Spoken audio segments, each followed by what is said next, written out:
말씀은 신약성경 요한복음 21장 18절 19절 말씀입니다.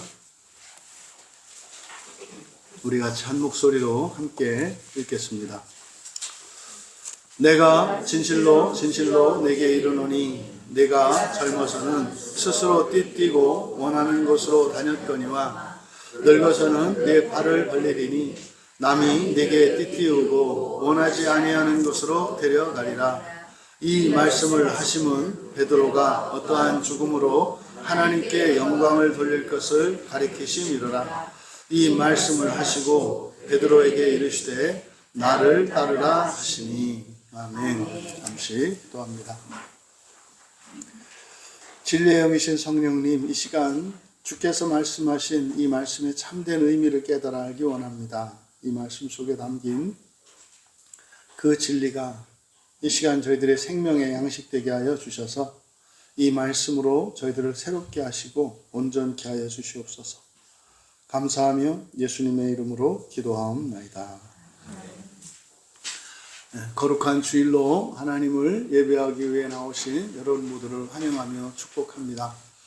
오늘 예배를 통해 하나님께서 예비하신 그런 넘치는 복과 은혜를 다 누리시기를, 그래서 또한 여러분들을 통하여 이 시대와 세상이 밝아지고 거룩하여지고 온전케 되어지기를 축복합니다. 베드로에게 주신 사명의 의미라는 제목으로 이제 본문의 말씀을 가지고 설교하려고 합니다.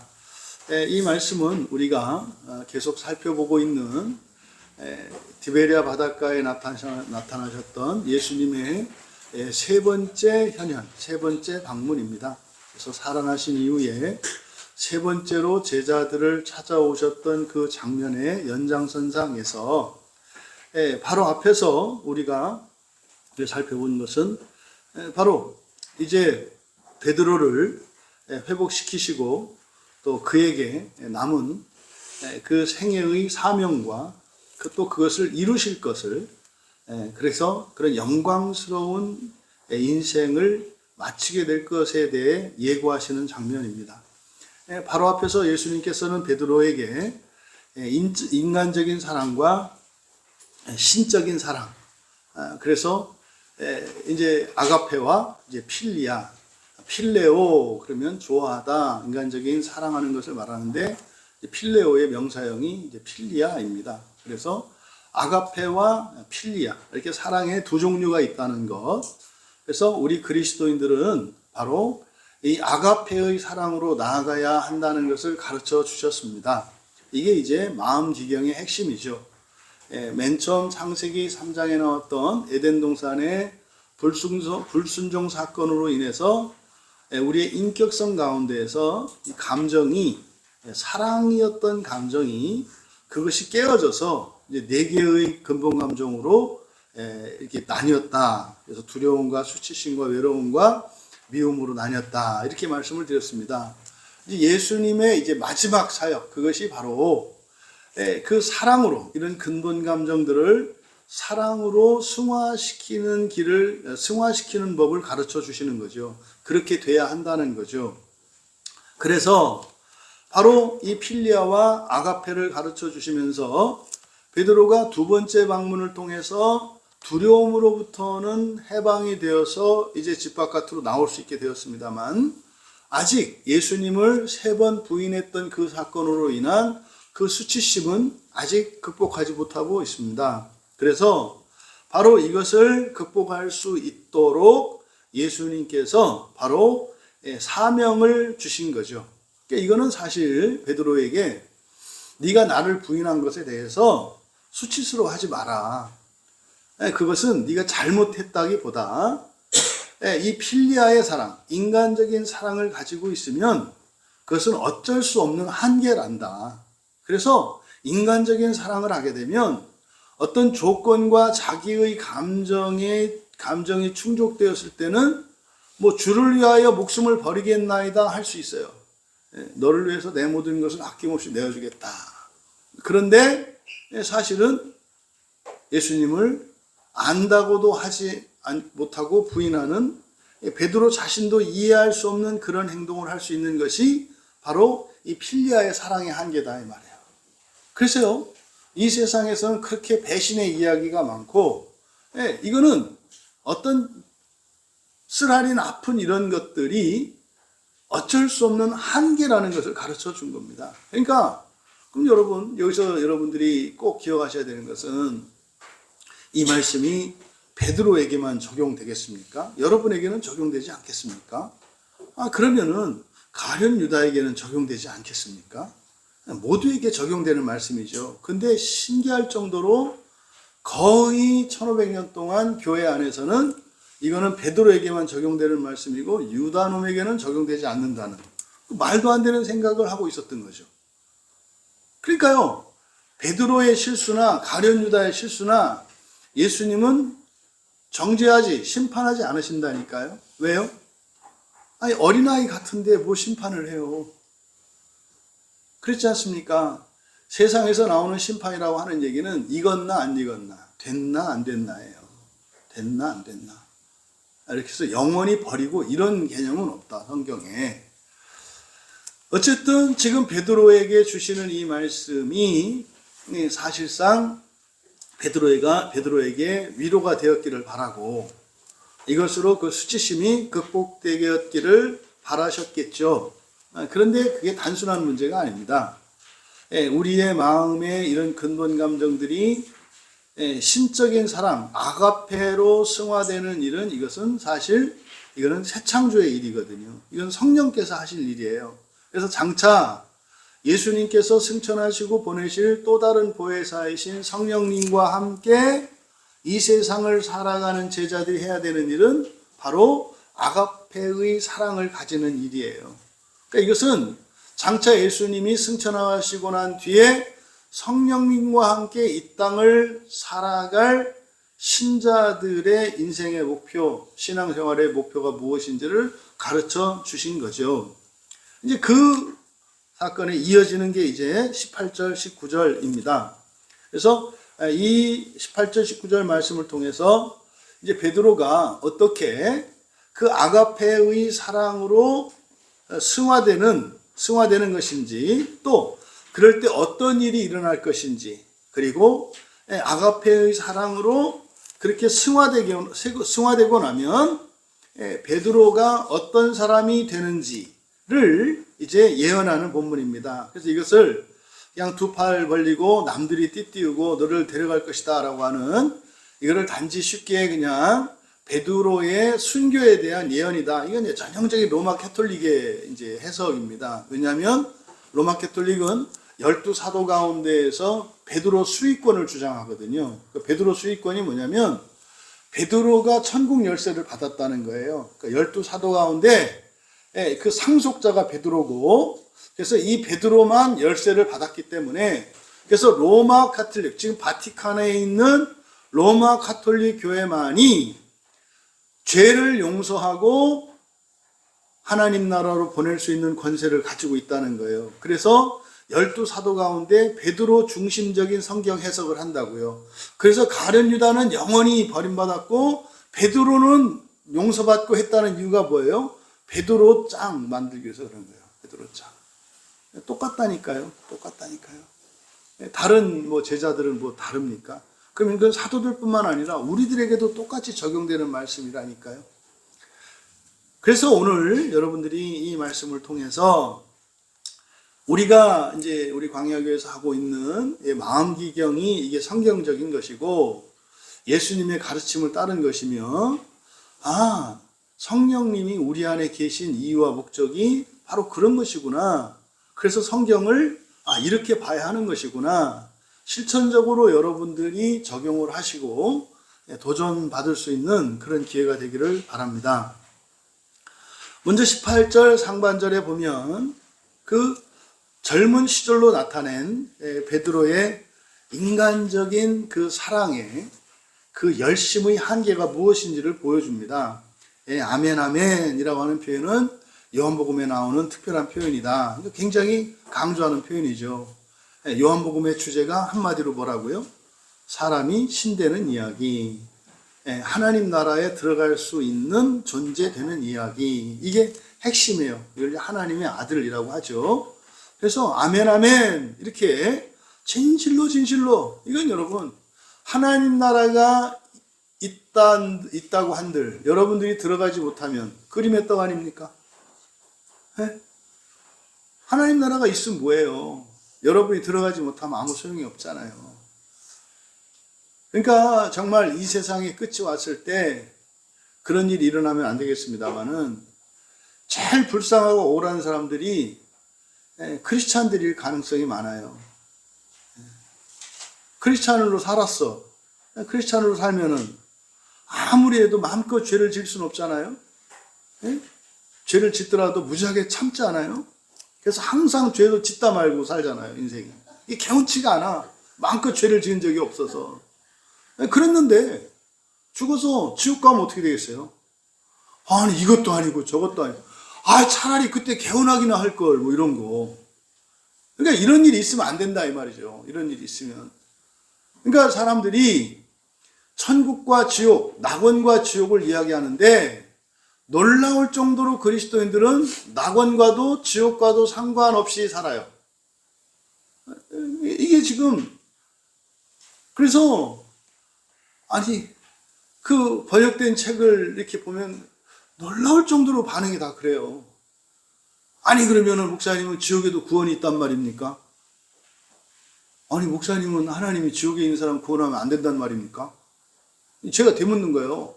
그러니까 중요한 건 성경이 그러냐 안 그러냐지 우리의 생각이 아니잖아요.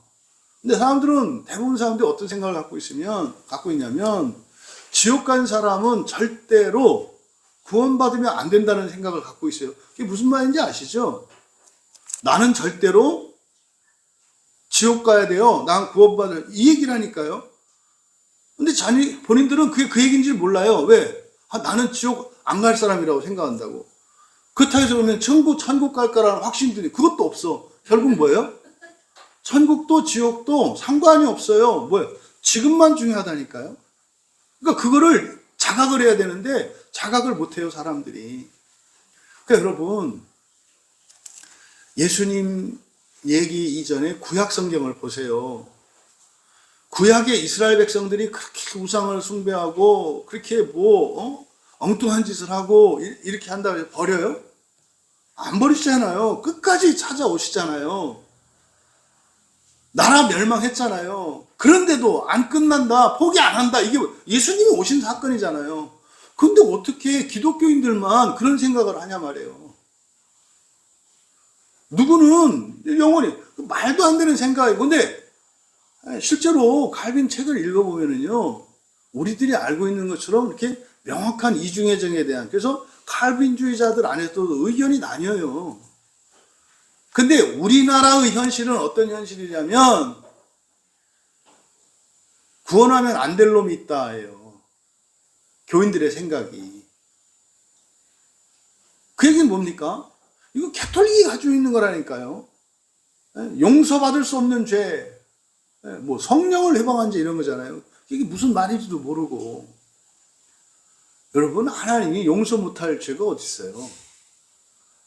하나님을 두려워할 게 아니라 누구를 두려워해라? 용서받지 않으려고 하는 너를 두려워해라.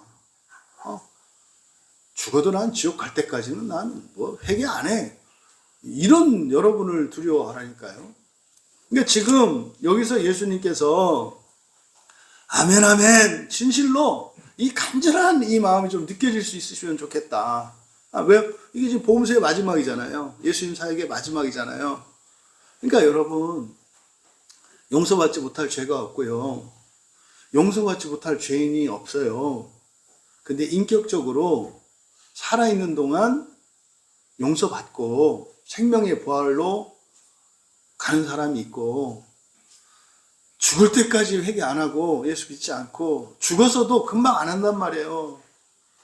천년 지옥을 얘기하는 거는 어떤 사람이 지옥에 가서도 천년 버틴다, 이 말.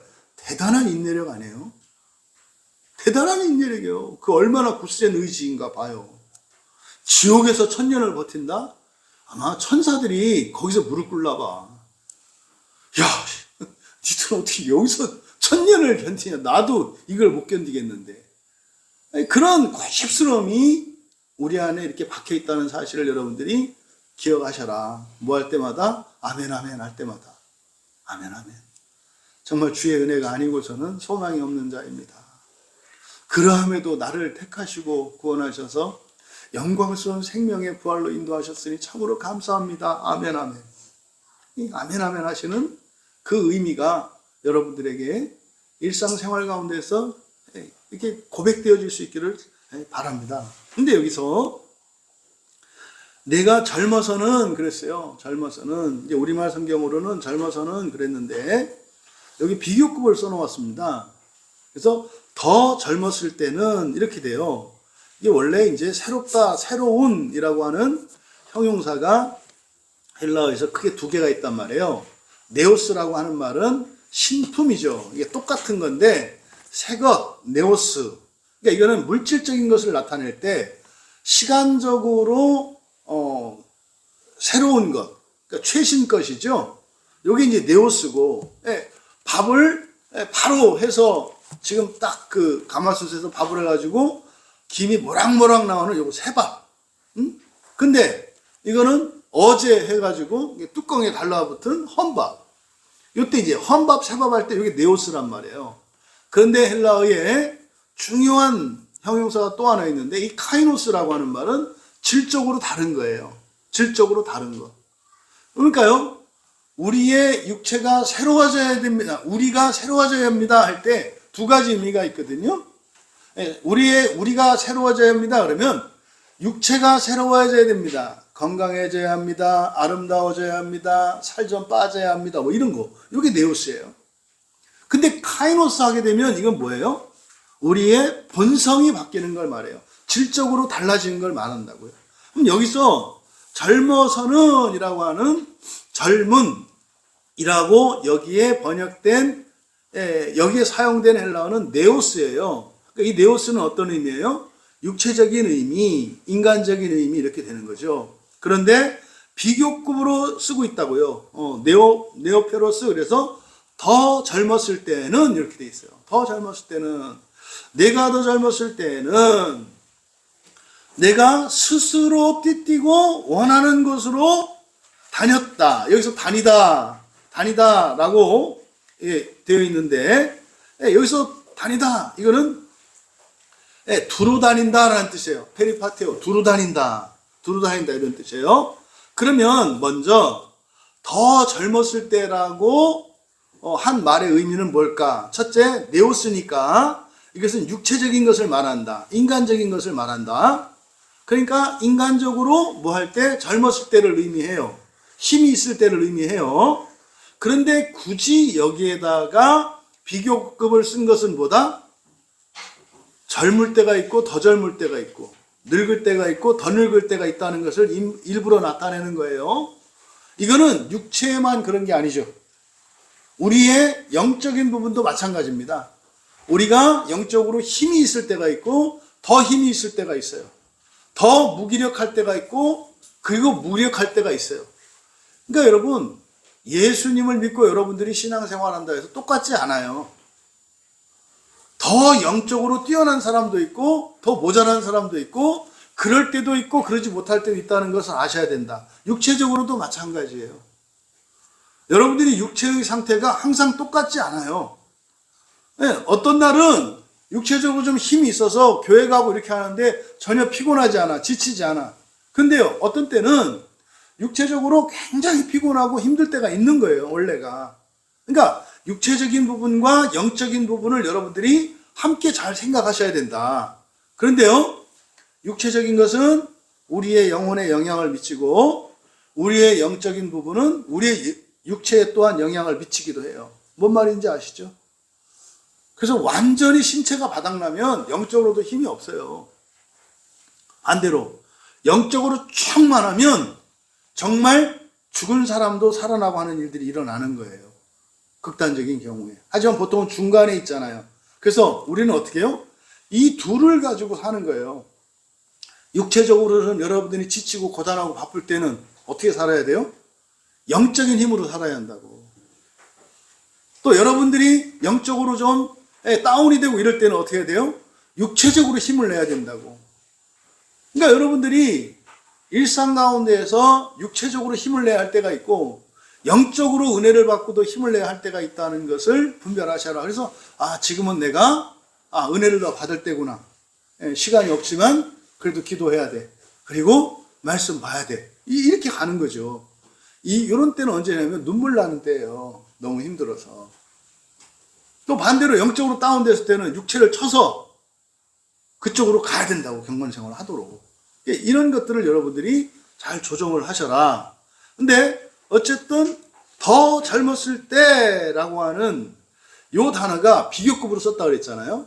비교급이라고 하니까 더 심하고 덜하고 요걸 나타낸다. 그런데 또 성서학적으로는 이 단어가 사용된 게 어디냐면요, 누가복음 15장의 탕자의 비유에 이 단어가 쓰여요. 그런데 그 탕자의 비유에 큰아들과 둘째 아들 있잖아요. 우리말 성경에 둘째 아들로 번역되어 있는데 둘째 아들이라고 번역된 그 둘째 아들이 바로 더 젊은 아들이에요. 그 둘째 아들이. 그러면 지금 여기서 요한이 이 단어를 쓴 것은 바로 탕자 비유에서 둘째 아들을 나타내는 것으로 보여요.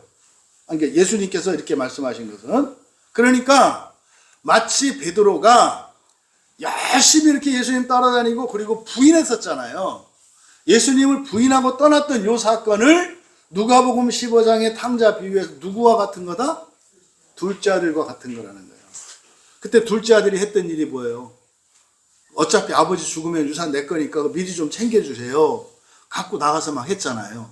그러니까 둘째 아들의 가출 사건, 그것과 베드로가 예수님을 부인한 것과 연결시키고 있는 겁니다. 그래서 이 더 젊었을 때라고 하는 이것은 단순히 이렇게 힘과 육체적인 힘과 뭐 이런 어떤 것을 말하는 게 아니라 사실은 이건 뭐예요? 앞에 두 가지 사랑 얘기했잖아요. 필리아와 그리고 아가페를 말했잖아요. 그러니까 이때 바로 더 젊었을 때라고 한 것은 뭐가 더 넘칠 때? 필리아가 더 넘칠 때. 그래서 필리아가 더 넘칠 때 주를 위하여 죽겠나이다 하고, 내가 어제는 그랬지만 오늘은 아니다 뭐 이렇게 할 수도 있다 이 말이에요. 이게 필리아의 특징이라고. 이것을 지금 나타내는 거죠. 그러니까 분량이 많았다 줄어들었다 많았다 줄어들었다 하는 게 이 세상의 물질의 속성이에요. 생로병사 과정을 거쳤잖아요. 그러니까 이게 가변적이라고, 변덕이 있다고. 좋을 때는 한없이 좋고 안 좋을 때는 또 한없이 안 좋고, 뭐 이게 완전히 오르락 내리락 이게 바로 필리아의 특징이에요. 근데요, 그러면 여기서 말하는 필리아가 아닌 신적인 사랑인 아가페는 뭐겠어요? 그러니까 필리아와 아가페의 큰 차이점은 뭐냐면요, 변덕이 줄어요. 일관성이 있다고. 일관성. 기분 좋을 때는 막 그냥 다 해줘. 근데 좀 기분 나쁠 때는 말도 못 걸어. 이게 지금 필리아와 이게 아가페의 그 차이점이라는 걸 알 수 있어요. 그러니까 여러분들이 인간관계 속에서 필리아로 살고 있는지 그리고 아가페로 살고 있는지를 보시면 돼요. 신적인 사랑으로 살아가는 것은 일관성이 있어요. 일관성이. 이게 일상이라고. 근데 지금 예수님이 베드로에게 지금 하시는 말씀은 뭡니까? 바로 그때 더 젊었을 때라고 하는 것은 지금도 수치심에서 못 벗어나고 있잖아요. 요거를 지금 말하는, 이게 지금 사실은 전에 내가 탕자 비유 얘기했잖아. 너가 하는 게 지금 딱 둘째 아들의 상태야. 너 그때 웃었지? 둘째 아들 같이 너는 죽어도 그렇게 안 할 거라고 넌 생각을 했지? 네가 바로 그 둘째 아들이야. 깜짝 놀라는 거죠. 그래서 여기서 이 말씀을 통해 바로 그 필리아의, 인간적인 사랑인 필리아의 특징을 세 가지로 예수님께서 말씀해 주시는 거예요. 이거 다 좋은 거예요. 너 스스로 띠를 띈다. 주체적이죠? 주체적이라고. 자기가 좋아서 한다 이 말이에요. 너 스스로 띠를 띈다. 주체성이에요. 근데 이때 사실은 중요한 건 뭐예요? 사랑의 주권이 누구에게 있어요? 나에게 있어. 나만 기분 좋으면 네가 암만 잘못해도 내가 다 용서해. 근데 내가 기분이 상하면 네가 암만 잘해도 난 승질나. 요게 지금 주체적 사랑의 특징이에요, 이게. 두 번째가 원하는 곳으로, 뗄로거든요. 원하다, 뗄로. 원하는 곳으로. 그러니까 뭡니까? 이 의지죠. 의지적인 사랑이라고요. 의지적인 사랑. 그러니까 의지가 없이는 사랑할 수 없어요. 의지라고 하는 게 여러분 뜻이에요, 뜻. 사랑하겠다라고 하는 뜻. 이게 없이는 사랑 못하는 거예요. 근데요, 의지가 있다고요. 사랑하기로 마음 먹은 거. 의지만 있으면 이제 문제가 되는 거예요, 이게.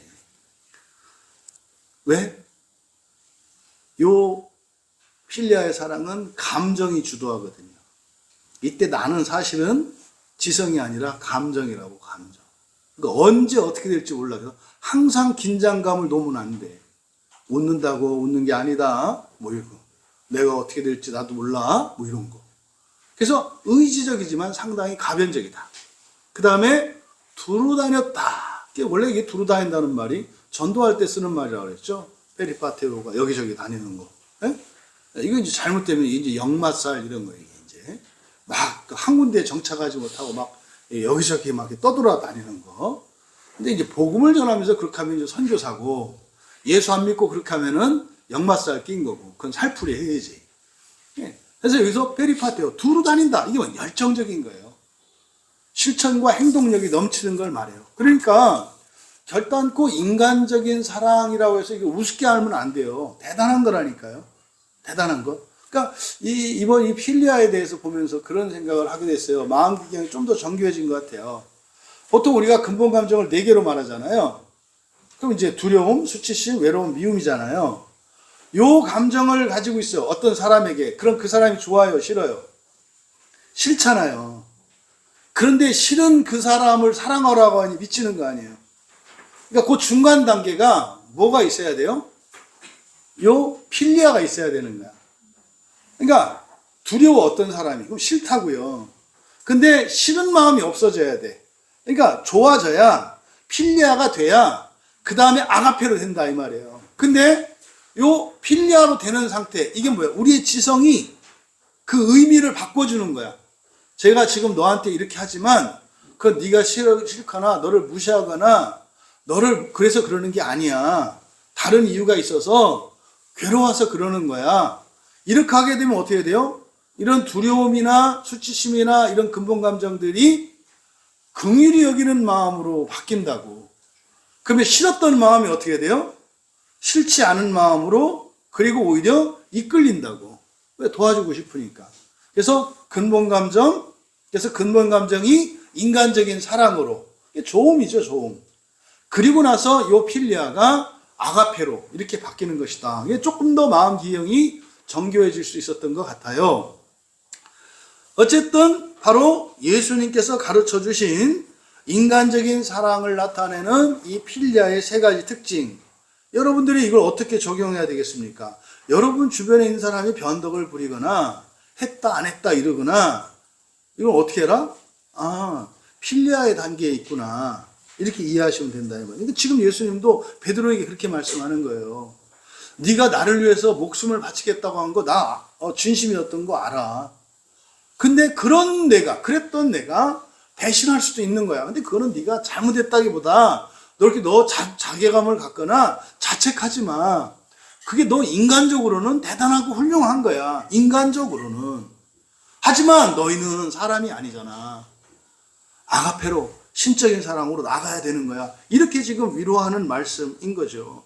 그러니까 베드로는 인간적으로 예수님을 열렬히 사랑한 거예요. 근데 문제는 그 사랑의 주권이 자신에게 있었다고. 자신에게. 근데요, 주권을 가지기에는 너무 연약한 게 인간이거든요. 병들고 사업이 망하고 관계가 깨지면 주권이고 뭐고 없거든요. 그럼 이 주권은요, 악을 향해서, 멸망을 향해서 가게 되어 있거든요. 그래서요, 인간적인 사랑은 훌륭해요. 그것만으로는. 하지만 그 안에는 취약성이 내포되어 있기 때문에 가변적인 거죠. 그리고 언제든지 그게 중으로 바뀔 수도 있다는 거.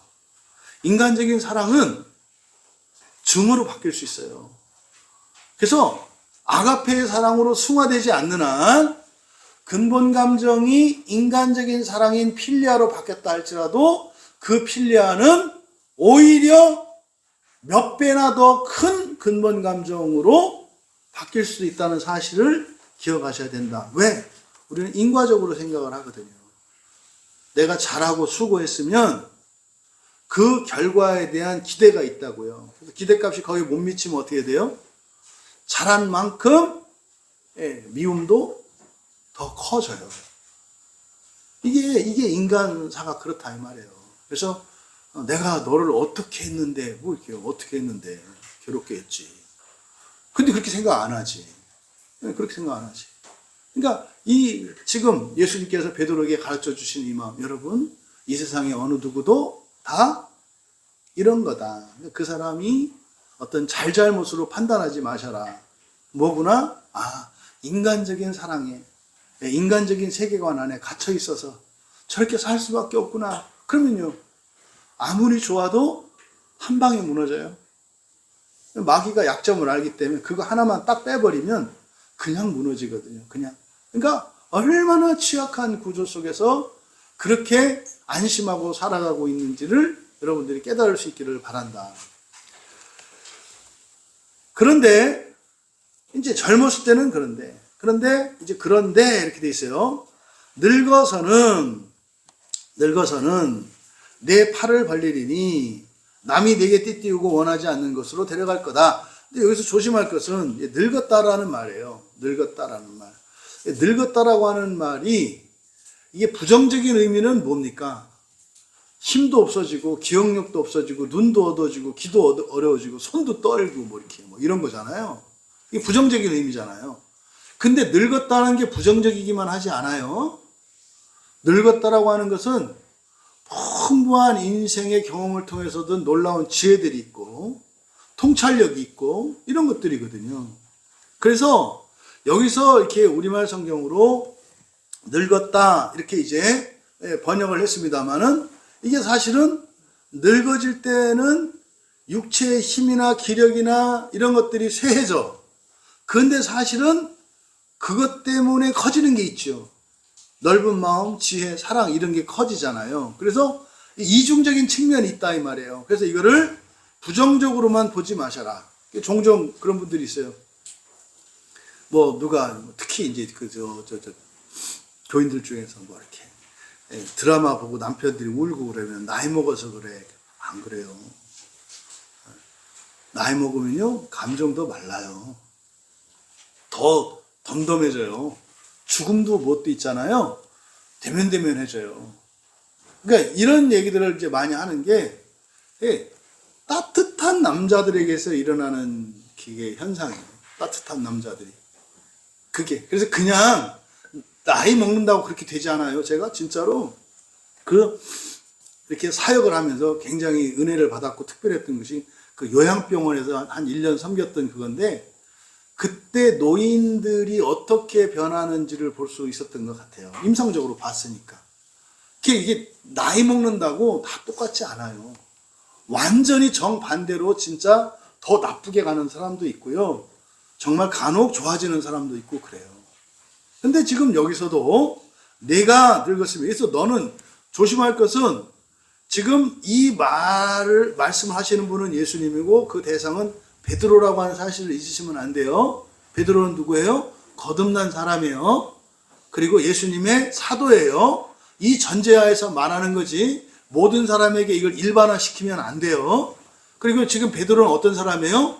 주님을 위해서 인간적으로 목숨을 바칠 만한 그런 사랑이 있는 사람이에요. 반대로 부인도 할 수 있어서 그렇지 전 재산도 버리고 인생의 꿈도 버리고 온 사람이라는 것을 염두에 두셔야 된다고. 이거를 그냥 모든 사람에게 획일적으로 적용할 수 있는 그런 말씀이 아니다. 그러니까 이런 베드로를 전제로 해서 앞에서 젊어서는 이라고 하는 게 뭐예요? 펄펄펄 뛰는 건데 인간적인 사랑으로 펄펄 뛰는 거예요. 훌륭한 거예요. 전도하고 제대하고 막 칼 뽑아가지고 말고의 길을 자르고 막 하는 이게 지금 다 사랑의 행위란 말이에요. 그런데 여기서 늙어서는 이라고 하는 거니까 바로 뭐요? 그 필리아의 사랑이 약화되는 걸 말한다고. 필리아의 사랑이 약화되는 걸 말한다고. 그러면요, 필리아의 사랑이 약화된다는 거는 뭐 했다는 거예요? 이게 아가페의 사랑으로 변했다 이 말이에요. 그래서 늙었다라고 하는 의미는 인간적인 사랑에서 신적인 사랑으로 바뀌면 이라는 뜻이다 이 말이에요. 근데 이건 모든 사람이 이렇게 되는 것은 아니다. 어린 나이에도 여기서 말하는 늙어지면이 있을 수 있는 거예요. 심지어는 늙어져도 오히려 더 젊은 것처럼 살 수도 있다 이 말이에요. 인간적인 사랑에서 벗어나지 못하면. 이해되시죠? 그러니까 지금 여기서 늙어지면이라고 하는 것의 초점은 약화되는 것에 초점을 두실 것이 아니라 무엇에? 승화된 것. 승화된 바로 아가페에 초점을 두셔야 한다. 아시겠죠? 그러니까 이게 지금 마음 기행이 되는 거예요. 그러면 내 안에 있는 이러저러한 근본 감정들을 사랑으로 승화시킬 수 있게 된 걸 말한다 이 말이에요. 그러니까 저는 여러분들이 가급적이면 젊은 시기에 어린 나이에 이렇게 마음 기경을 할 수 있기를 바라는 거예요. 제가 꿈꾸는 가정, 우리 교인들 가정에서는 밥 먹을 때나 뭐 할 때나 엄마랑 아빠랑 애들이랑 같이 성경 얘기한다. 성경 얘기한 거. 금요일 날 설교 들으셨던 분들 중에서 뭐 질문 없으셨나요? 뭐 들었던 분은 들었고 뭐 이렇게 했겠지만은 그 가인과 아벨 이거 다 못 내리는 질문이거든요. 가인과 아벨. 왜 가인의 제물을 안 받고 아벨 제물을 받아가지고 그냥 형 동생 그냥 때려 죽이게 만들고 하는 일을 왜 그렇게 하셔? 뭐 이런 생각 다 있다고 말을 안 할 뿐이지. 근데 이런 게 어떻게 돼요? 가정에서 애가 일어나야 되는 거예요. 아빠. 왜 가인 재물을 왜 안 받고, 뭐, 이렇게 했대. 그때 이제 맨 처음 나오기 쉬운 게 그거잖아요. 하나는 고기를 드렸고, 하나는 채소를 드렸으니까, 고기가 비싸. 뭐 이렇게 나올 수 있는 거지.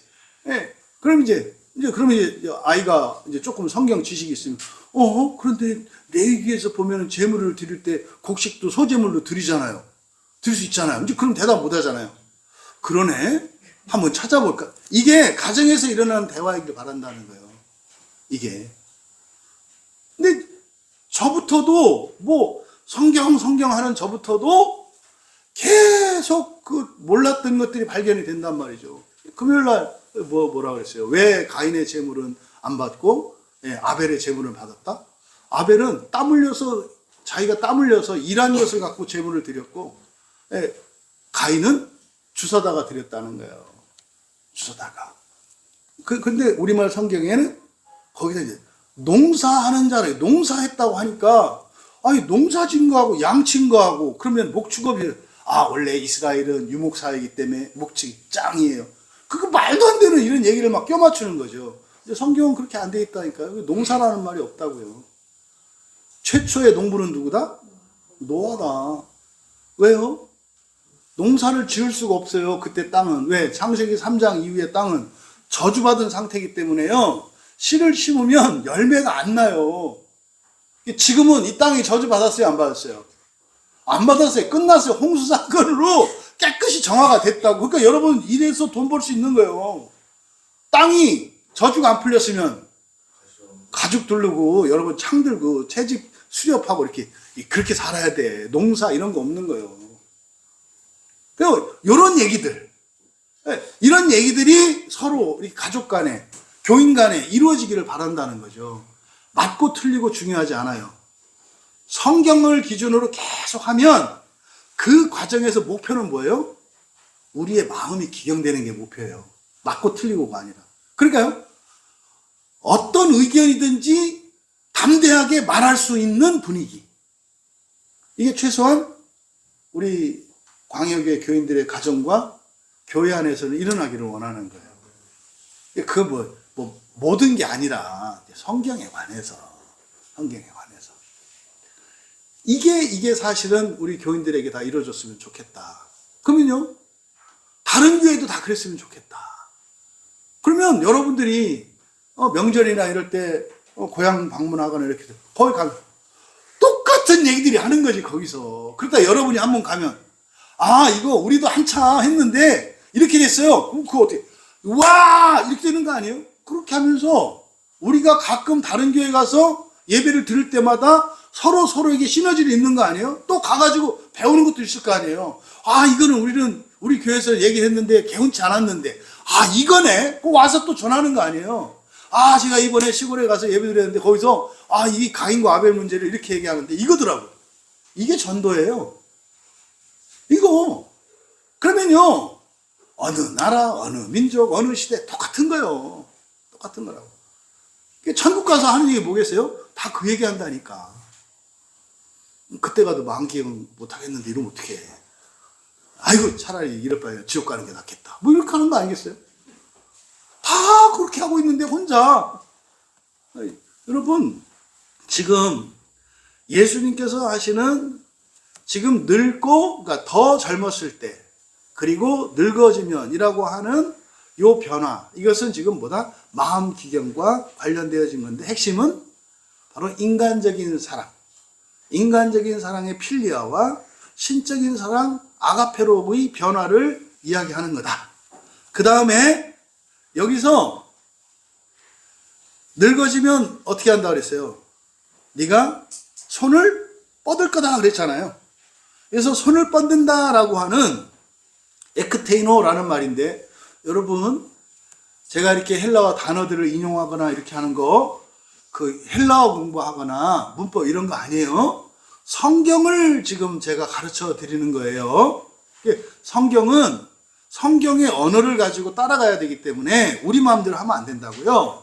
여기서 우리말 성경으로는 지금 뭐라 그랬어요? 늙어서는 팔 아니고 그냥 손이에요, 손. 손을 벌린다 그랬어요. 팔 아니고 손들을, 그러니까 두 손이죠. 두 손을 벌릴 것이다. 그런데 여기서 두 손을 벌리다라고 번역을 했는데요. 벌린다라고 번역한 요 단어가 에크테이노라는 말이에요. 에크테이노. 근데 이 에크테이노는 성경에서 특별한 의미로 사용되는 단어고 요한복음에 딱 한 번 쓰이는 단어예요.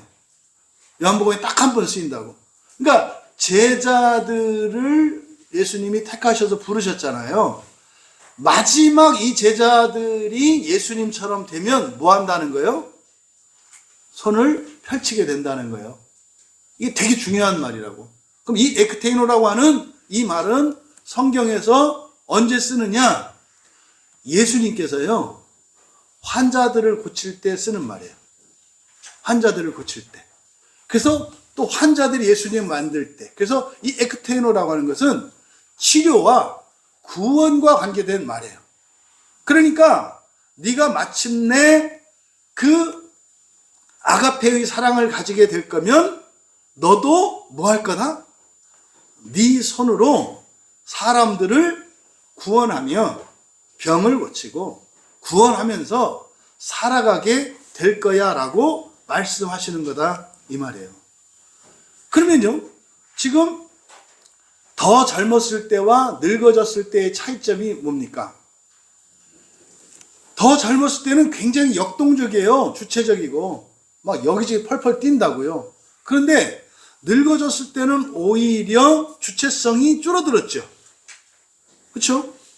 그리고 하는 일이 굉장히 소극적이라고요. 차이점이. 그런데요, 그러면 앞에 그 인간적인 사랑을 가지고 막 열심히 할 때는 사실은 베드로가 하는 일은 뭐 하는 일이에요? 내가 나의 구원을 이루는 일이야. 내가 나의 구원을 이루는 일이라고. 그런데 이제 늙어지면 베드로가 하는 일은 뭐예요? 나는 주님의 구원의 도구로 쓰일 뿐이야. 뭔 말인지 아시겠어요? 사람이 주는 사람의 구원이 있고 주님의 구원을 나누어 주는 도구된 자가 있다고요. 그래서 선교할 때 항상 하는 게 뭐예요? 우리가 있는 거 주는 게 선교 아니다. 이게 제국주의 선교예요. 밥 퍼주는 게 선교가 아니다. 아니에요. 그러니까 그건 언제 하는 거예요? 더 젊었을 때 하는 거죠. 더 젊었을 때 하는 게 이게 사람들이 보기에는 뭐가 있어 보이고 하는 것 같다고요. 근데 그 어떻다? 뭐 한국 교회 앞날이 어두니까 이제 선교 끊기로 했다고 해서 안 온다고. 선교사가 오도 가도 못하는 일이 생긴다고. 그러니까 선교 자체도 인간적인 사랑에 기반한 선교와 신적인 사랑에 기반한 선교가 달라. 여러분들의 가정에서의 섬김, 일터에서의 섬김이 인간적인 사랑에 기반한 것과 신적인 사랑에 기반한 게 다르다 이 말이에요. 인간적인 사랑에 기반한 것은 언제든지 배반하고 돌아설 수가 있어. 근데 신적인 사랑에 기반한 것은요, 상황이나 힘이 빠져서 못할지 몰라도 우리의 마음은 항상 일관된 거죠. 그래서 바로 내가 이제 늙었으면 내 팔을 벌릴 거고 남이 내게 띠띠우고 원하지 않는 곳으로 데려갈 거래. 이건 뭐예요? 앞에서는 내가 원하는 곳으로 갔잖아요. 여기서는 원하지 않는 곳으로 간대. 그건 뭐예요? 옛날에는 내가 구원이 필요하다고 생각하는 곳으로 가고, 지금은 진짜로 주님의 구원이 필요한 곳이라면 내가 원하지 않아도 그리 간다는 거예요. 이게 여러분들이 잘 조절이 되셔야 합니다. 그래서 그냥 그러면은 그냥 흘러가라는 얘기구나, 그런 얘기가 아니라 말이죠. 여러분들이 의지적으로 열정적으로 주체적으로 하시되 그 주권을 하나님께 맡기라는 거예요. 그래서 어떻게 해요? 내가 생각하기에 필요한 나의 구원이 아니라 주님의 구원이 이루어지도록 해야 된다고요. 그래서 어떤 때는 그래서요, 그리스도인이 되게 몰인정하고 냉정한 것처럼 여겨질 때도 있어요. 왜냐하면 주님의 구원은요, 어떤 사람에게는 고생을 해야 될 때가 있거든요. 그럴 때는 어떻게 해야 돼요? 고생을 하게 둬야 돼요. 그런데 인간적인 사랑으로, 그럼 뭐예요? 밥 사주고 따뜻한 말 해주는 것은 무조건 좋은 거고 구원이라는 생각을 한다고. 이게 달라요. 때가 있단 말이에요, 때가. 어떤 때는 종아리를 쳐야 될 때가 있고, 언제는 떡 하나 더 줘야 할 때가 있다 이 말이에요. 이거는 잘하고 못하는 게 아니에요. 잘하고 못하는 것뿐만 아니라 그 사람의 영적인 상태, 환경, 이런 것들이 복합적으로 고려가 돼서 판단이 돼야 된다 이 말이에요. 근데 이거 설교 이런 거 잘못 들어보면 그런다고 또. 그렇구나. 언제나 우리 애들을 일관되게 살아. 그치, 내가 갖고 화내고 언제는 그치, 마음이 안 좋을 때는 뭐 사달라고 할 때도 안 사주고 그랬어. 앞으로는 계속 사줘야 되겠구나. 그 얘기가 아니에요. 그 얘기가 아니라고. 그 얘기가 영적으로 여러분들이 분별력을 가지셔야 한다 이 말이에요. 그래서 다른 이가 너를 띠띠우고 내가 원하지 않는 것으로 데려갈 거다. 그러니까 이게 그런 거죠. 이제 저희 같은 목사들이 맨 처음에 넘는 게 그예요. 내가 가고 싶은 곳으로 가는 게 아니라 필요한 곳으로 가게 돼 있어요. 네, 저기를 가고 싶어. 근데 뭐 가지 못할 이유도 없고 뭐 가지 말아야 할 이유도 없어. 근데 이쪽은 가고 싶지 않아. 그리고 꼭 안 가도 돼. 근데 이렇게 끌릴 때가 온다고요. 제가 목사 될 때 그랬거든요. 제가 목사는 진짜 하기 싫었어요. 목사가. 그래서 오히려 이렇게 좋은 일도 많이 하고 돈도 많이 벌고 막 이렇게. 또 우리 담임 목사님도 이렇게 얘기하셨거든요. 집사님은 이렇게 훌륭한 장로가 되셔가지고 돈도 많이 버셔갖고 선교도 많이 하고 어려운 일도 많이 도우고 그러면은 할 일이 더 많습니다. 목사님이 그러니까 순종해야 되잖아요, 그죠? 근데 막 이렇게 뭐 이렇게 땡겨 뭐가 이렇게 너 아무것도 안 해도 되니까 목사해라. 하기도 싫지. 해야 될 이유도 없는 것 같지. 그리고 할 수도 없는 것 같지. 여러분이 저만 그런 게 아니라 여러분의 일상 가운데서도 이런 일이 있다고요. 그러니까 여기서 늙어지면 다시 말해 아가페의 사랑을 가지게 되면 여건 좋고 내가 하고 싶고 잘하는 거임에도 불구하고 내가 못하는 자리, 싫어하는 자리, 취약한 자리임에 불구하고 가게 된다는 거예요. 이럴 때 이제 머리가 잘못 돌아가면 안 된다고. 아가페 사랑 받으면 큰일 나겠구나. 인생이 꼬이네. 그런 거구나. 그게 아니죠. 그런 자리를 가도 어떻다는 거예요? 좋다. 그런 자리를 가도 내가 원하는 것을 젊어서 펄펄펄펄 뛰는 것보다 더 열정적으로, 더 주체적으로, 더 기쁘고 즐겁게 할 수 있다고 하는 걸 말하는 거지, 일 자체를 말하는 게 아니에요. 내가 그렇게 변한다 이거예요.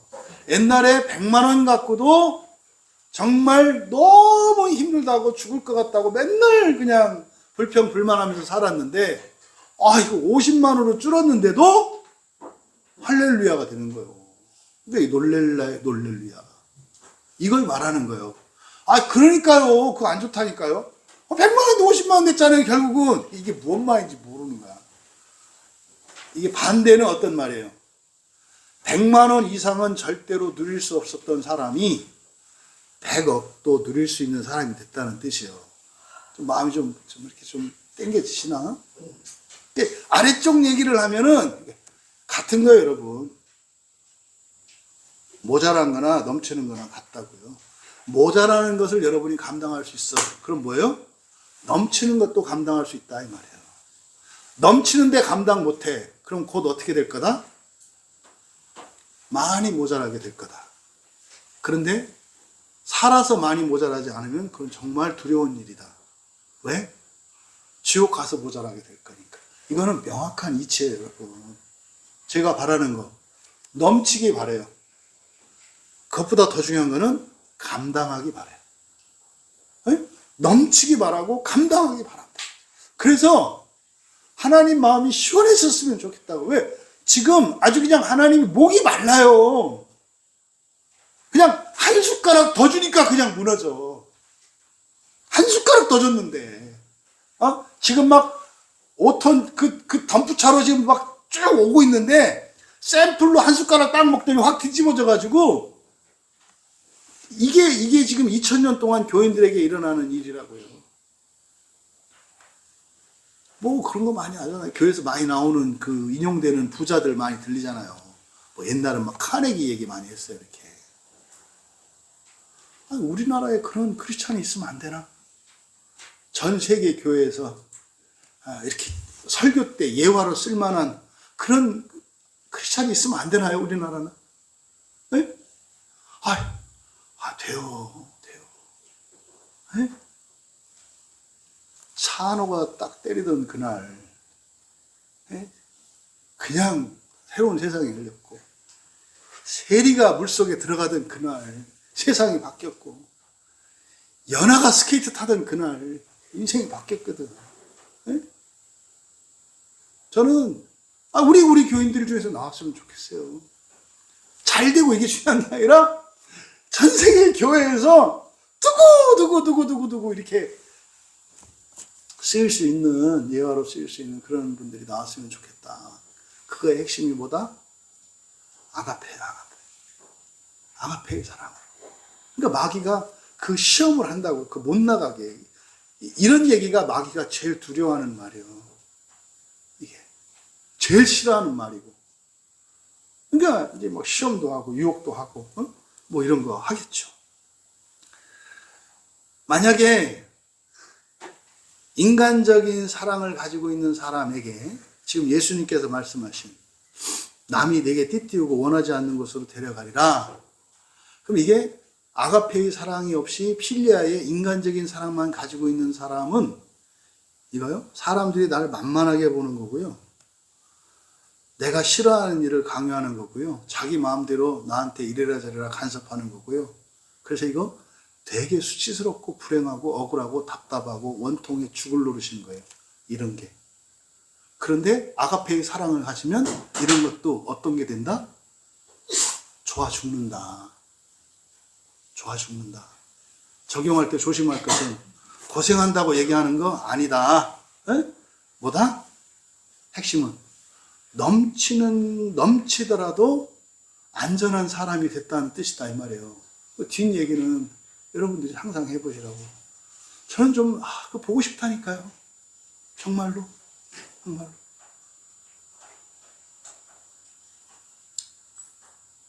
그런 폼나는 그리스도인들이 우리 광야교회 교인들 중에서 다 그렇게 되기를 진심으로 축복합니다.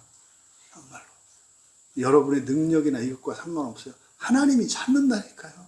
하나님. 그러니까 쪼잔하게 이런 거 말고 하나님을 놀래킬 만큼 정말 세계의 역사를 움직일 만한 그런 사람들이 왜 여러분이면 안 되냐고. 하나님이 하시겠다는데.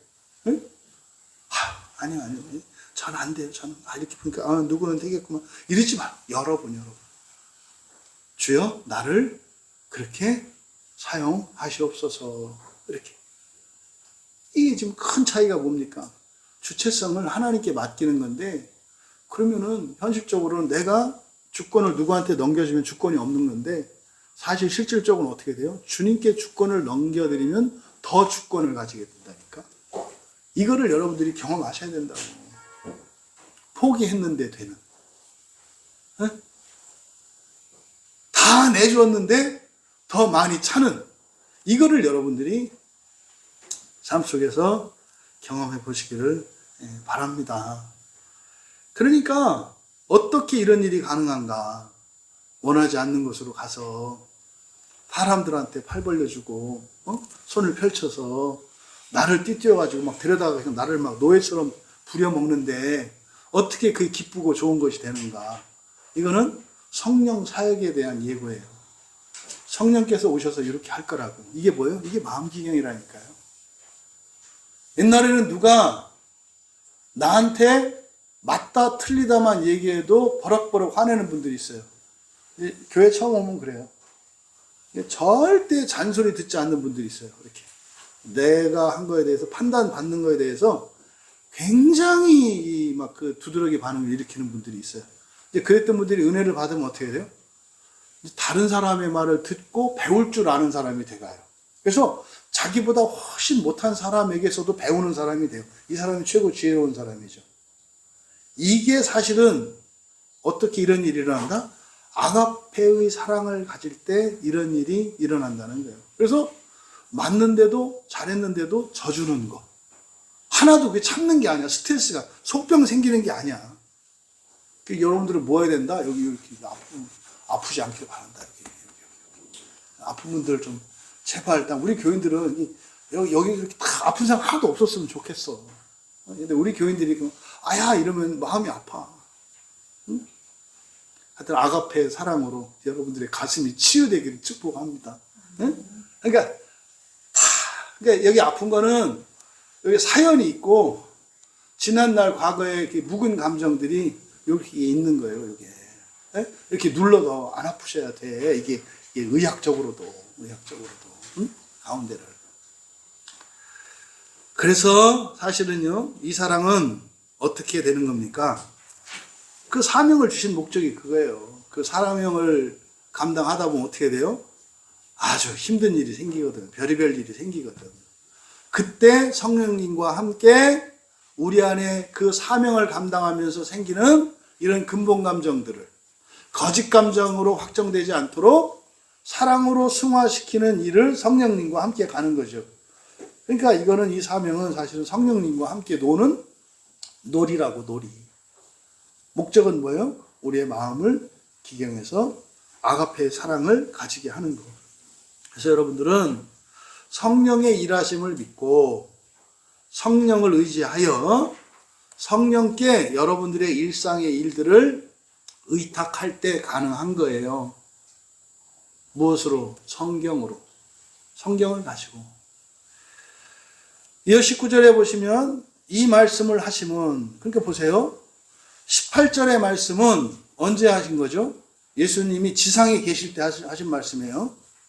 18절과 19절 사이에는 대략 한 25년에서 30년의 시간적 공백이 있어요. 왜냐하면 이 요한복음이 쓰여진 것은 보통 이제 80년에서 90년 요때로 보거든요.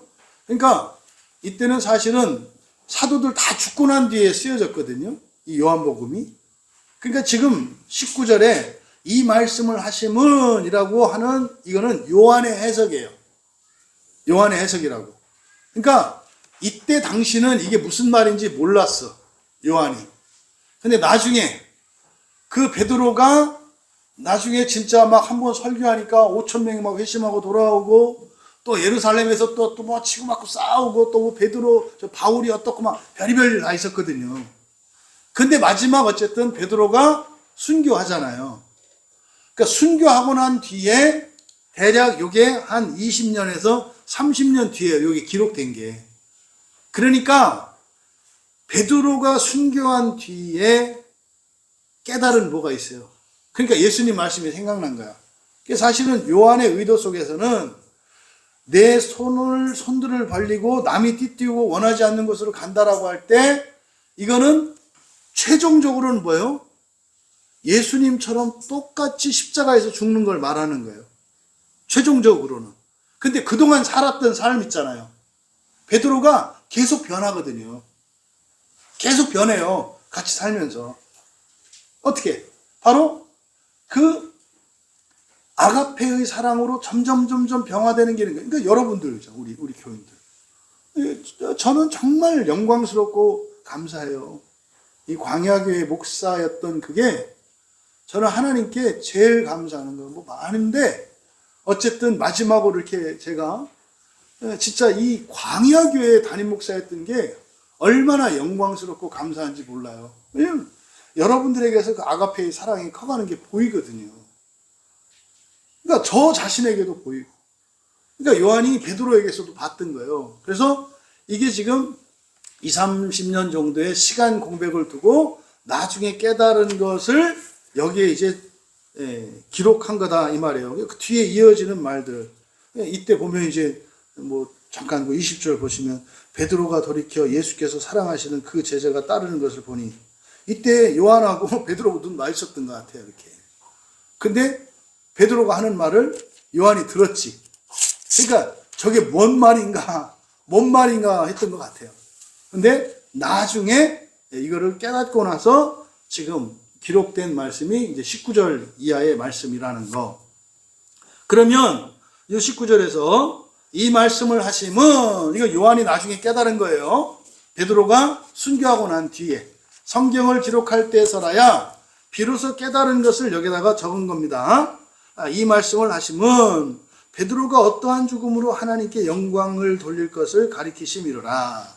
그러니까 이거는 실질적으로는 바로 베드로의 순교 사건을 얘기하는 거예요. 베드로가 누구예요? 예수님이 잡혀가는 것이 두려워서 부인했던 베드로잖아요. 그러니까 그 필리아의 사랑을 가지고 있을 때의 베드로가 아가페의 사랑으로 바뀌니까 자기가 어디에 가 있더라? 예수님 자리에 가 있게 되더라는 거예요. 야, 이게 인간적인 사랑에서 신적인 사랑으로 바뀌면 이렇게 되는 거구나. 이렇게 되는 거구나. 이게 낙원과 지옥의 차이라니까요. 낙원은 아가페인 거고요. 지옥은요, 근본 감정들로 가득 찬 게 지옥이라고요. 그래서 이 말씀을 나중에 요한이 깨달으면서 예수님은 그때 이미 베드로가 예수님처럼 똑같이 자기 자신을 십자가에 내어주는 사람으로 보고 계셨구나. 여러분들이 다 그렇거든요. 이 가운데 있는 어느 누구도 그 사랑이 없는 분이 없어요. 예수님은 그걸 본 거예요, 그거를. 근데 이제 그 이후에 성령과 함께 그렇게 됐다는 거죠. 그러니까 다시 한번 말씀드립니다만 예수님의 말씀하는 취지는 뭐예요? 베드로가 너무나 수치스럽고 부끄러워서 죽고 싶었던 그거. 유다는 죽어버렸잖아요. 너무 수치스러워서 죽어버렸잖아요, 그냥. 이런 인간은 그냥 살 가치도 없어. 죽어 마땅해. 이렇게 죽여버렸잖아요. 근데 예수님께서 하셨던 이 말씀을 좀 깨달았다면 그럴 필요가 없었구나. 괜찮다. 근데 뭐다? 바로 그 필리아의 한계다. 인간적인 사랑은 그런 거다. 이 세상은 언제든지 다 배신할 수 있는 거다. 그러니까 사랑하지 마라 이러지 말고 배신할 때 배신한 사람도 사랑할 수 있는 아가페를 가져라. 예수님은요 아가페를 가지고 계시잖아요. 그러니까 베드로나 유다가 배신한들 예수님에게는 그게 타격감이 있어요 없어요? 없다니까요. 목숨 걸게요 할 때나 배신할 때나 전혀 타격감이 없어요. 예수님은 똑같이 사랑한다니까요. 여러분들이 열심히 잘할 때나 게으르고 못할 때나 예수님 똑같이 사랑한다니까요. 근데 아가페의 사랑을 모르니까 자꾸 필리아의 사랑으로 이렇게 판단하면서 이 말은 그렇게 하지 이렇게 간다 이 말이에요. 그거 어떻게 말려 자기가 그렇게 생각하는데. 그래서 마음 기경을 하지 않으면 성경에서 말씀하시는 이 구원과 사랑을 못 받아들여요. 그러니까 여러분 종교개혁하고 지금 500년이 지났는데도 누군가는 때려 죽일 거다라고 생각하잖아요. 하나님이 아니라고 성경 곳곳에 수두룩 빽빽하게 쓰여 있는데도 아니라는 거잖아요. 왜? 그럴 리 없다는 거지. 여러분 아가페의 사랑을 사모하시기 바랍니다. 아가페의 사랑을 가지면 순교당하고 죽고 이런 거 아니에요. 여러분들 어떻게 적용하셔야 된다? 반대로 적용하셔야 된다. 이제 뒤에 얘기를 보시면 알아요. 그래서 여러분 성령께서 오셔서 하실 일이 바로 그거잖아요. 우리의 마음을 기경해서 바로 아가페의 사랑, 신적인 사랑을 가지게 하는 게 목표예요. 그러면은 여러분들에게 아무리 많은 재물이 부어져도 아무리 많은 권력이 주어져도 그것으로 여러분들이 생명을 살리지 그것으로 죽이는 일은 없다 이 말이에요. 근데 인간적인 사랑의 수준에서 교회가 머물러 있으면 죽인다고. 교회 역사잖아요. 교회 오래 다닌 사람 치고 그런 얘기 안 하는 사람 없어요. 에휴, 사랑하는데 사랑이 없어. 이 얘기. 교회에서 사랑하는데 사랑이 없어. 무슨 말이에요? 사랑이 없는 건 아닌데 또 있는 것도 아니다 이 말이죠? 이게 무슨 말이에요? 인간적인 사랑만 있고 신적인 사랑은 없다는 얘기지.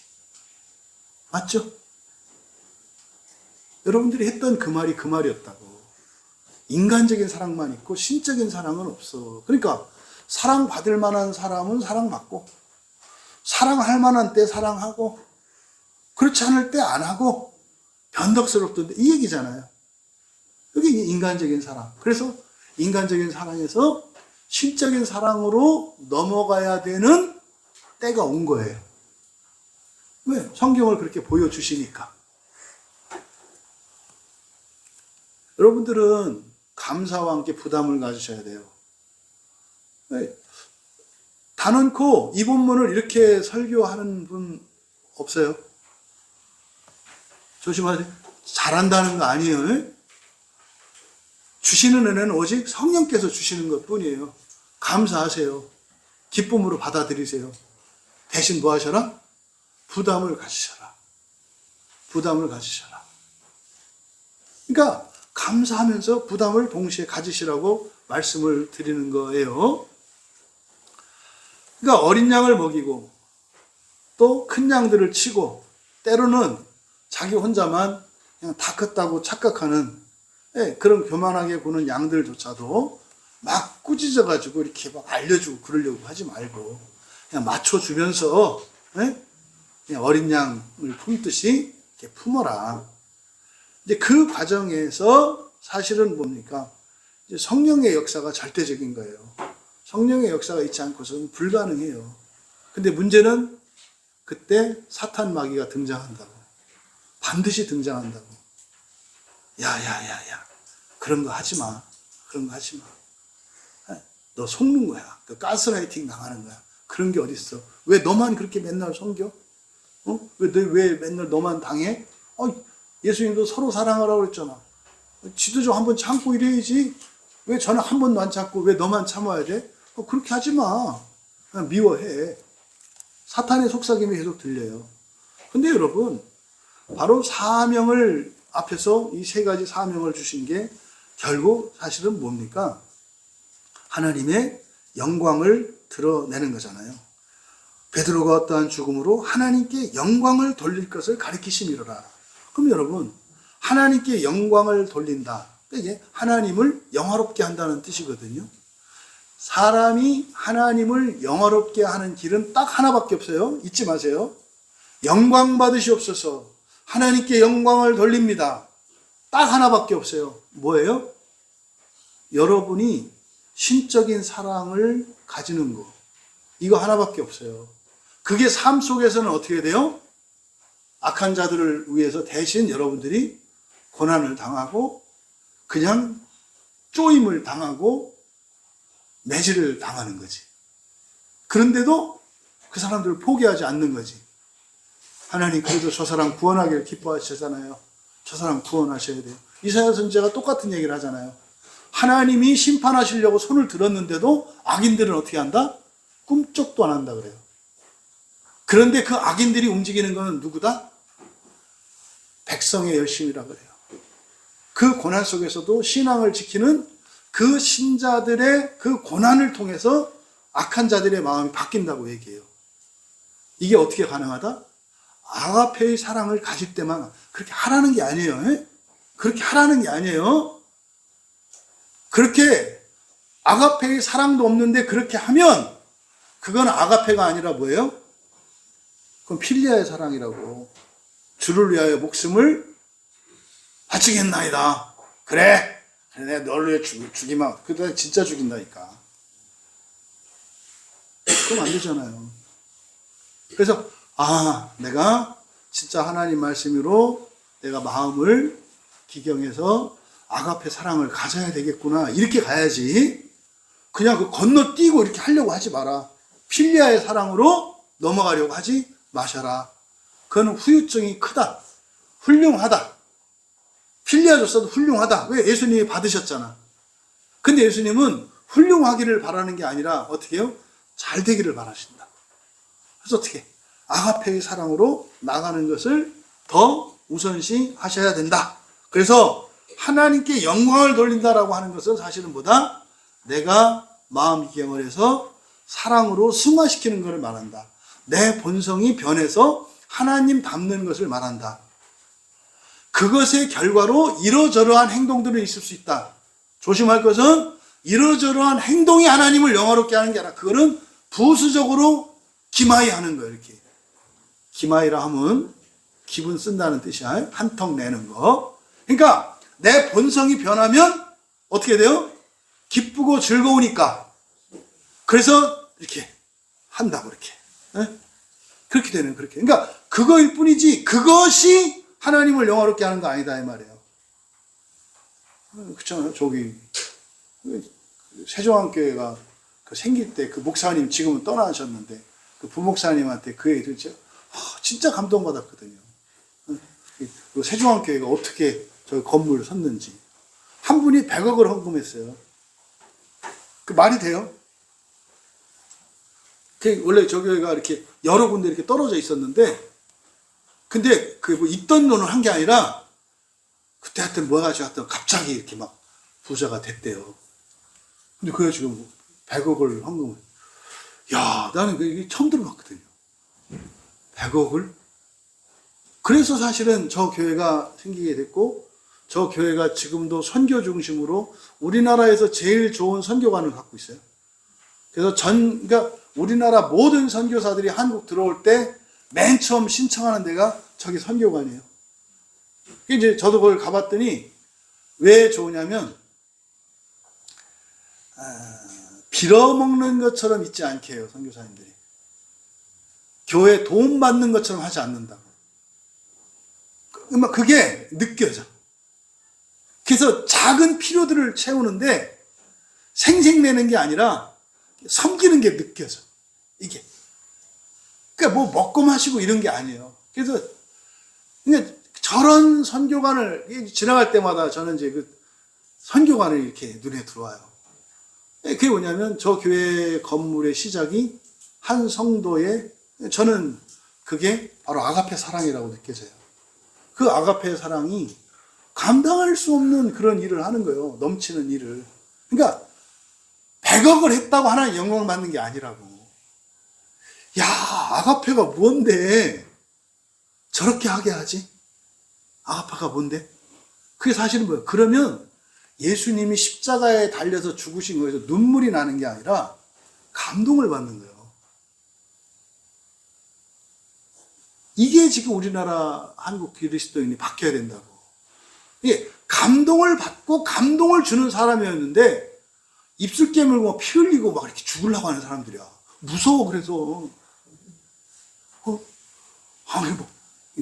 너를 십자가에 못 박아라 막.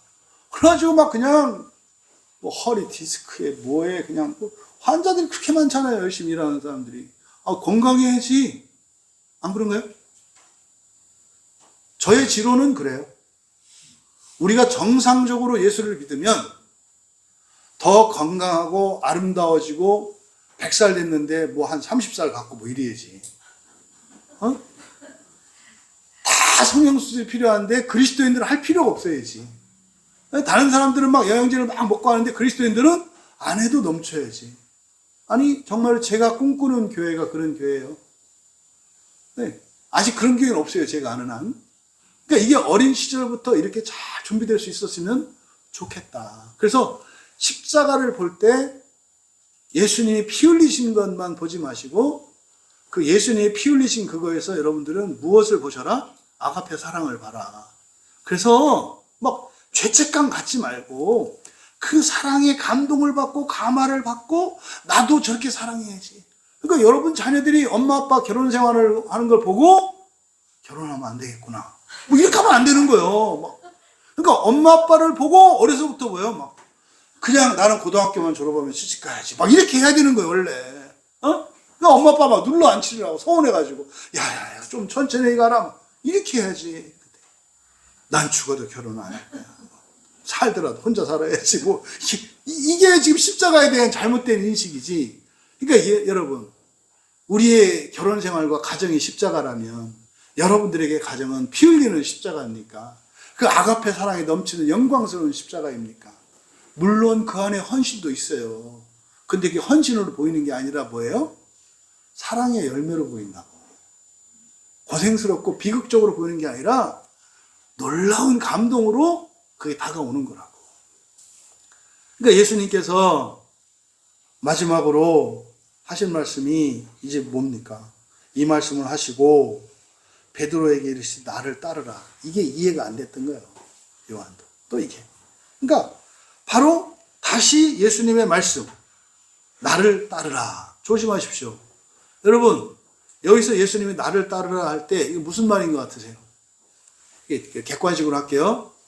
1번 십자가를 지고 나를 따르라. 십자가에 못 박혀라. 십자가에 못 박혀라. 너희도 십자가에 못 박혀라. 2번 내가 십자가에서 못 박혀서 죽었으니 너희들은 죽지 말고 살아라. 어떤 말로 들려요? 1번, 2번. 예? 1번, 2번. 2번. 2번이 정답이죠. 이미 예수님이 죽으셨잖아요. 예수님이 죽으신 이유가 뭐예요? 둘째 사망을 없애려고 한 거 아니에요. 그러니까 그거 가지 말라는 거 아니에요. 그러니까 죽기 전에 예수님이 나를 따르라 할 때는 어디를 따라서 가는 거예요?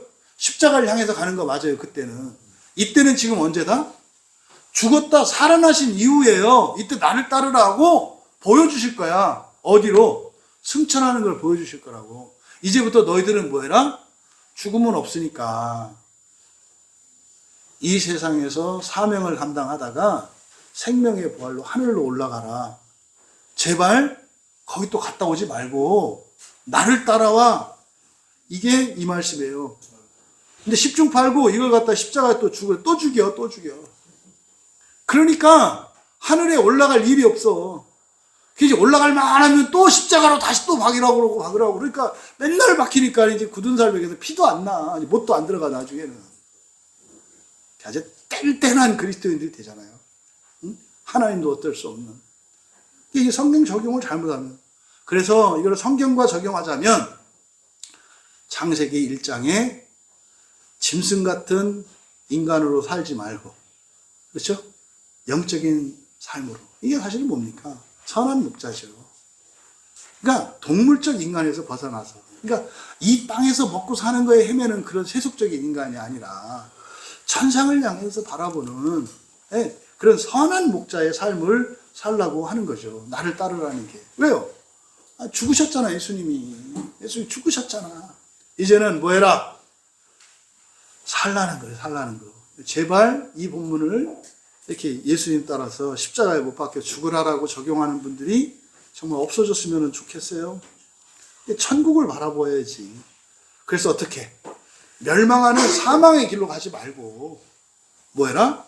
생명의 길로 부활의 삶을 살아라. 이렇게 말씀하는 거죠. 이거는 어떤 적용입니까? 여러분 주변에 짐승과 같이 거칠고 무례한 사람을 만난다 할지라도 똑같은 짐승으로 대응하지 말라는 거예요. 응? 그런 사람조차도 어떻게 해라? 주님께서 그 사람을 부활시킬 걸 믿고 그런 사람도 인격적으로 대해줘라. 성질대로 살지 마라. 그 얘기는 너가 절대로 지옥을 거치지 않고는 천국에 가지 않겠다고 하는 건데 굉장히 어리석은 거다. 여러분, 끝까지 그런 사람들조차도 끝까지 믿어주고 소망 가운데에서 사랑하고 또 그들을 이끌고 생명의 길을 가라는 거예요. 이 앞에서 주셨던 사명이 바로 그런 거예요. 너 그 사람 만나기도 싫으냐?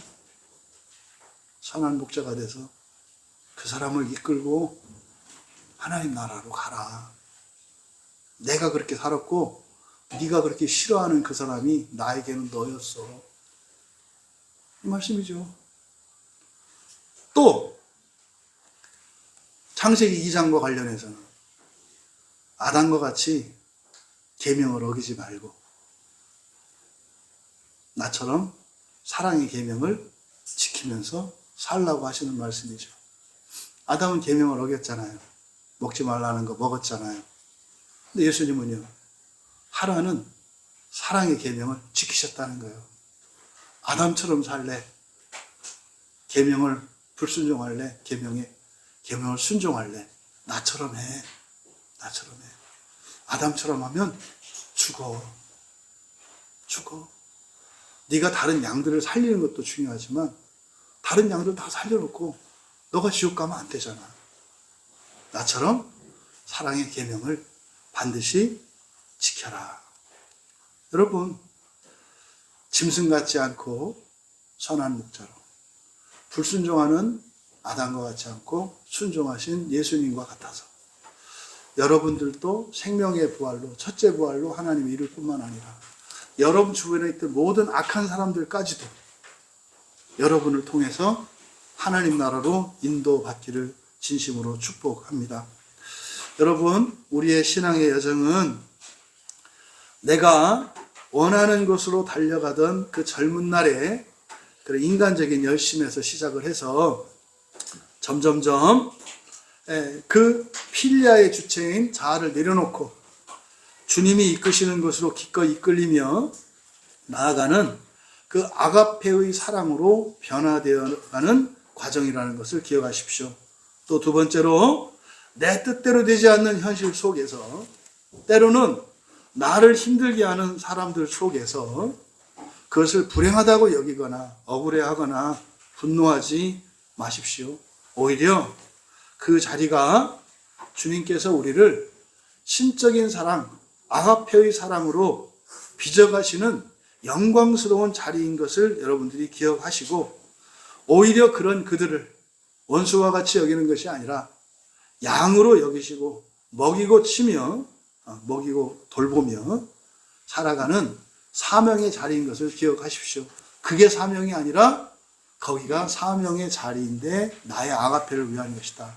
세 번째로 너는 나를 따르라 라고 하시는 부활의 주님을 온전히 쫓아서 내게 맡겨진 사람들을 기꺼이 먹이고 섬기며 부대끼며 생명의 부활을 살아내는 우리 모두가 되시기를 주님의 이름으로 축원합니다. 찬양 준비해 주시기 바라고요. 예수님께서 마태복음에서 주셨던 대위명령의 구체적인 명령입니다.